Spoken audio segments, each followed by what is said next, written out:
So, hello po mga kababayan. Magandang hapon po.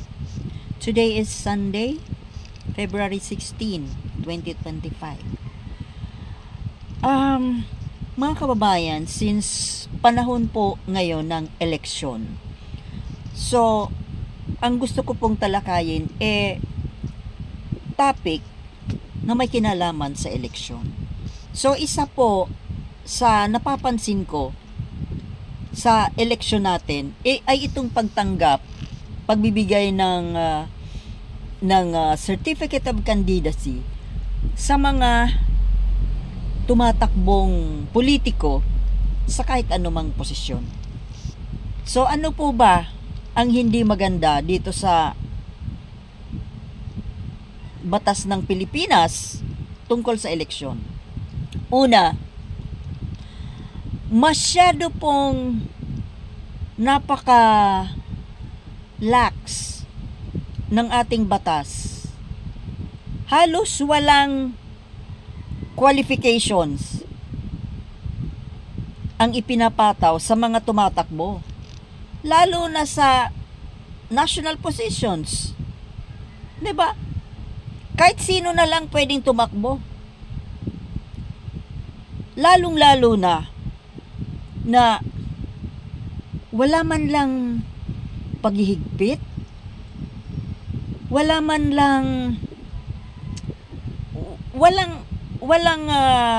matino na qualification.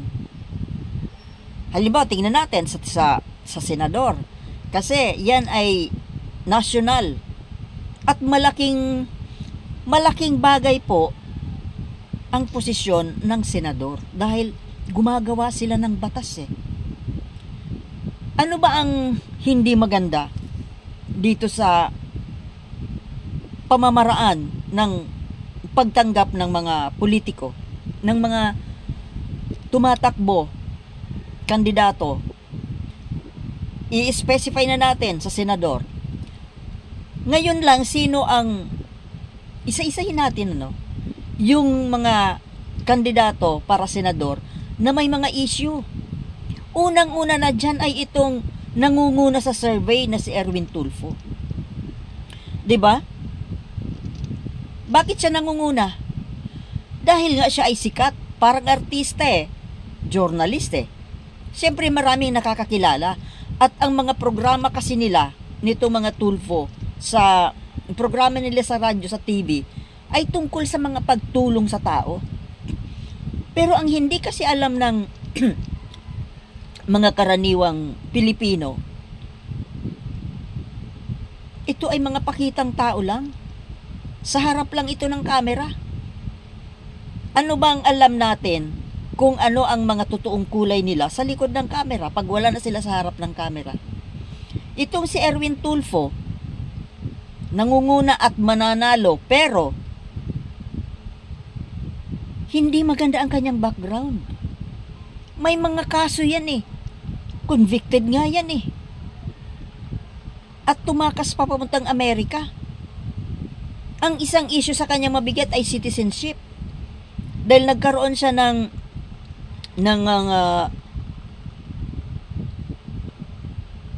sabi, naging American citizen. May pangalan nga siyang American, di ba? Yung Erich Sylvester. Hindi natin maintindihan kung ano ba talaga ang kanyang nationality, kung naging American citizen ba siya o Pilipino. Kasi kung siya ay American citizen, hindi siya Pilipino, hindi siya dapat kumandidato, hindi siya dapat tinatanggap. Even yung kapatid niyang si Rapi Tulfo ganun din. 'Di ba? May issue siya tungkol sa kanyang tunay na asawa na inabandonan niya ng buntis at hindi man lang sinuportahan. Tapos ngayon, ang kinakasama niya ay hindi naman niya tunay talagang asawa dahil yung tunay niyang asawa iniwan niya. So, ano bang ibig ko sabihin dito? Hindi po ba dapat ang mga tinatanggap na yung mga tatakbo sa posisyon, lalo na nasyonal, lalo na mambabatas, Hindi ba dapat malinis dapat ang background, malinis ang pagkatao, maayos ang karakter, matalino, may pinag-aralan, at syempre makabayan. Malinis ang pagkatao, walang mga bahid, walang kaso. Tingnan mo si Kibuloy. Bakit siya pinayagan bigyan ng COC? Nakakulong, may kaso, at hindi lang basta-basta ang kanyang mga kaso. Heinous crimes. May kaso siya sa Amerika, may kaso dito. Child abuse, human trafficking, qualified human trafficking. Ano pa? Yung money laundering, possession of illegal firearms, abuse, child abuse, rape. Mabibigat na kaso, mga kababayan. Pero bakit nakakatakbo? At ang tinatakbuhan pa niya ay pagiging mambabatas. Posibleng manalo kasi. Mambabatas, tapos ikaw mismo mambabatas ka, ang dami-dami mong kaso na hindi lang basta-bastang kaso. Anong klaseng mambabatas yun? O, isa pa, may mga kaso ng plunder, hindi pa tapos ang kaso ng mga yan. Si Jingoy Estrada saka si Bong Revilla. Marami pang iba. Yung mga may bahid ang pangalan, sila ang ini-entertain ng COMELEC. Nabigyan ng pagkakataon na magsilbi daw. Pero yung mga malilinis ang pagkatao, yung mga never heard kasi, mga hindi sikat, hindi kilala, pero maayos ang pagkatao, may pinag-aralan, nasaan sila? Hindi napapansin. Kasi bakit?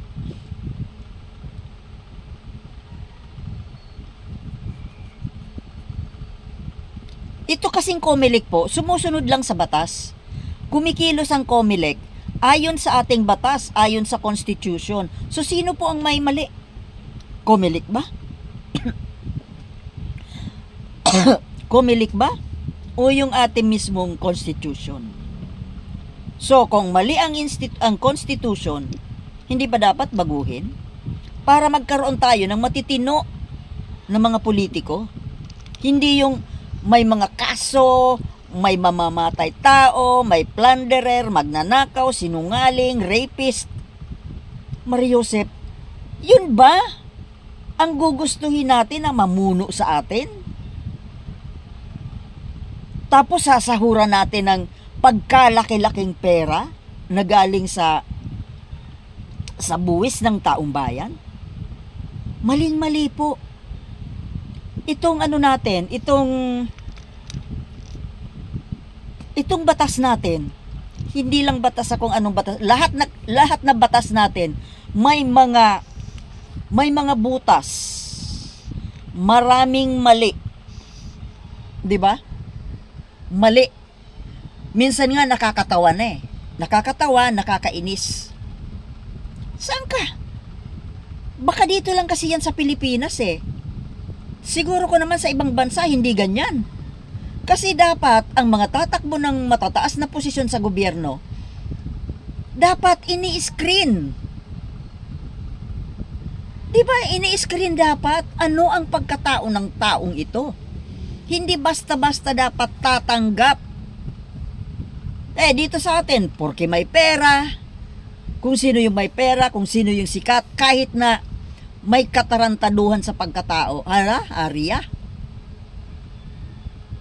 Dapat po, ang batas natin sa eleksyon, actually hindi lang batas sa eleksyon Marami tayong batas na kailangang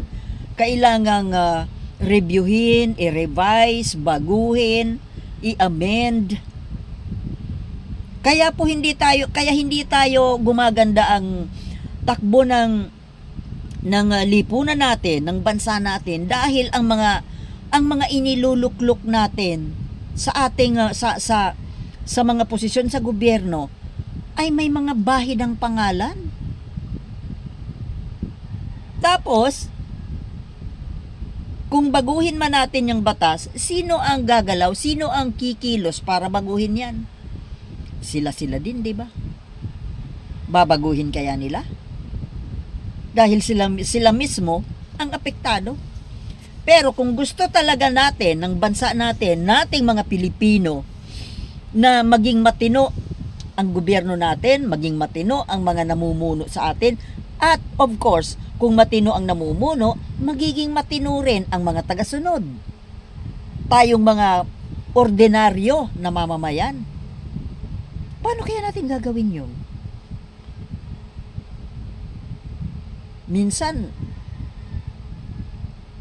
Minsan parang naniniwala ako na ang isang paraan para mabago ng totoo ang takbo ng ating bansa, ang takbo ng ating politika ay revolution, di ba?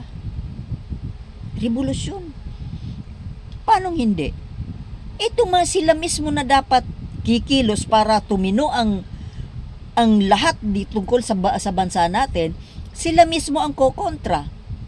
Sila mismo kasi hindi nila papayagan niya na mabago yan dahil sila mismo apektado.